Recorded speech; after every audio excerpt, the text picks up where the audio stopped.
Hello everyone, welcome to the new video.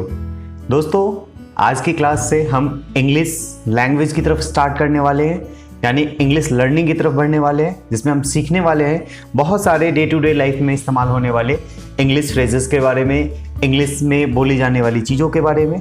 अक्सर ऐसा होता है कि हमें एक इंटरनेशनल लैंग्वेज की ज़रूरत पड़ती है कम्युनिकेट करने के लिए, तो उस टाइम हमारे लिए जो सबसे ज़्यादा ज़रूरी होती है वो होती है इंग्लिश लैंग्वेज।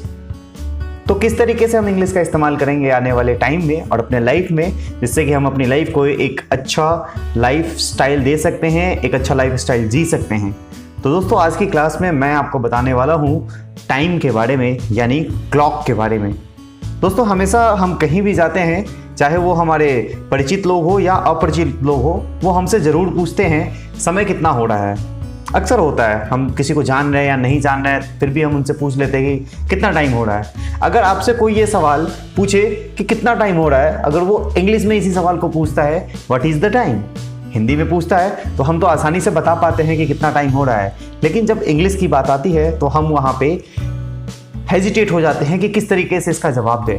तो दोस्तों, आज की वीडियो में बने रहिए, मैं आपको यही समझाने वाला हूँ कि किस तरीके से आप इंग्लिश में किसी भी समय को बता सकते हैं, किसी भी इंसान के सामने कितना टाइम हो रहा है ये चीज़ बताने के लिए एबल हो सकते हैं। तो लेट्स स्टार्ट द वीडियो, देखते हैं व्हाट इज़ द टाइम। सबसे पहले समझिए दोस्तों, कोई भी अगर एक्यूरेट टाइम हो रहा है, दैट मीन्स कि अगर 2 बज रहे हैं, 4 बज रहे हैं, 6 बज रहे हैं, तो आप वहाँ पे सिंपली एक फॉर्मूला है कि उस नंबर को चूज कीजिए जितना टाइम हो रहा है अभी, देन उसके पीछे ओ क्लॉक लगा दीजिए। एग्जाम्पल के तौर पे 2 बजे को कहेंगे 2 o'clock। अगर 2 बज रहा है तो उसे बोलेंगे 2 o'clock। उसी तरीके से 7 बजे को कहेंगे 7 o'clock एंड देन 11 o'clock बोलेंगे हम, 11 बजे को कहेंगे। तो ये चीज़ें आपके समझ में आ जानी चाहिए कि जब भी हमें एक्यूरेट टाइम बताना होता है, दैट मीन्स कि जितना समय हो रहा है, पूरा समय हो रहा है, जैसे 2 बज रहे हैं, 7 बज रहे हैं, 11 बज रहे हैं, तो वहाँ पे बस उसके लास्ट में ओ क्लॉक लगा देना ही काफ़ी हो जाता है। इसके बाद हम समझते हैं, आगे चलते हैं और थोड़ा और क्रिटिकल चीज़ों को समझते हैं इसमें कि क्या चीज़ें आती हैं। तो देखिए, आपके स्क्रीन पे लिखा हुआ है इतने बजकर इतने मिनट का फॉर्मूला।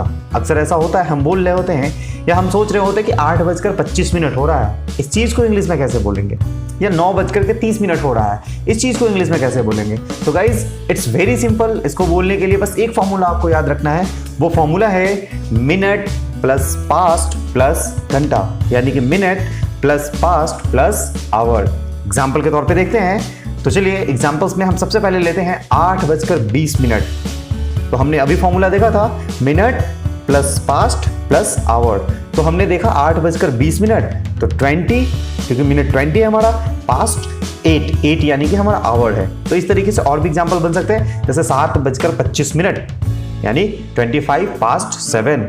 इसी तरीके से एक और एग्जाम्पल है 2:22 यानी कि 22 पास्ट 2। तो इस तरीके से टाइम बता सकते हैं। दोस्तों, जब भी आप टाइम बताएं तो उसके आगे इट इज का इस्तेमाल जरूर बोले, यानी अगर कोई पूछ रहा है आपसे कि कितना टाइम हो रहा है और 8:20 हो रहे हैं, तो आप बोलेंगे उन्हें इट इज 20 पास्ट 8।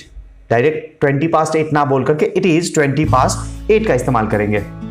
गाइस, अब समझिए इन चीज़ों के बारे में कि इतने बजने में इतने मिनट। अभी जो हमने फॉर्मूला देखा minute plus past plus our, वो था इतने बजकर इतने मिनट का। लेकिन अब जो हम फॉर्मूला सीखने वाले हैं वो है इतने बजने में इतने मिनट का फॉर्मूला। तो इसका क्या फॉर्मूला है, आपकी स्क्रीन पे दिख रहा होगा आपको, मिनट प्लस 2 प्लस घंटा, यानी मिनट प्लस 2 प्लस आवर। इसका इस्तेमाल करके हम बता सकते हैं किसी भी इंसान को कि इतने बजने में इतने मिनट है। जैसे अभी मैं मान के चलूँ 11 बजने में 40 मिनट बाकी है एट दिस टाइम, तो मैं कह सकता हूँ कि इतने बजने में इतने मिनट का ये अच्छा एग्जाम्पल हो सकता है।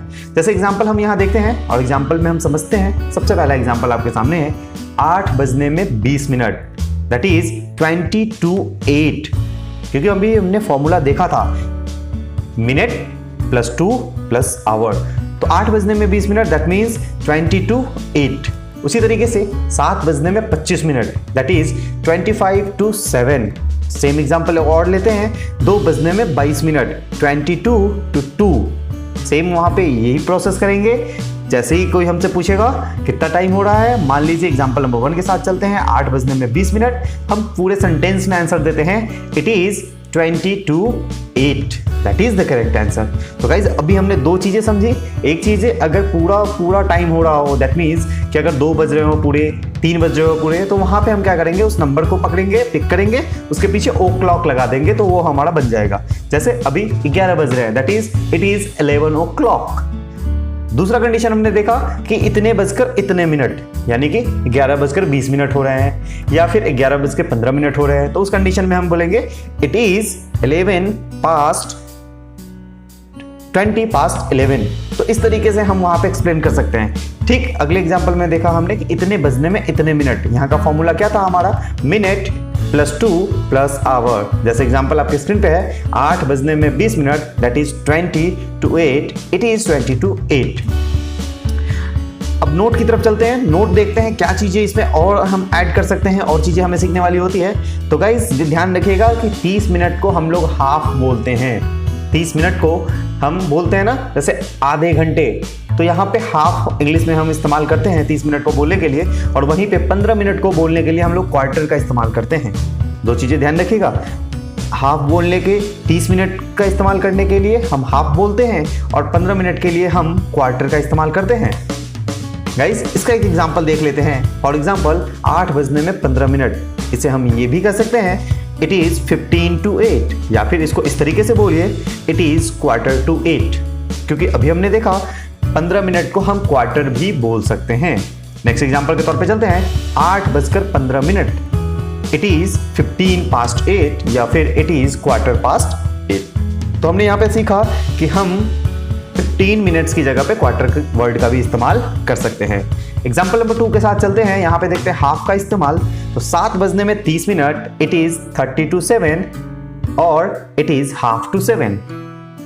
नेक्स्ट एग्जाम्पल है 7 बजकर 30 minute, that is 30 past 7, it is 30 past 7, या फिर इसको कैसे कह सकते हैं इट इज half past 7।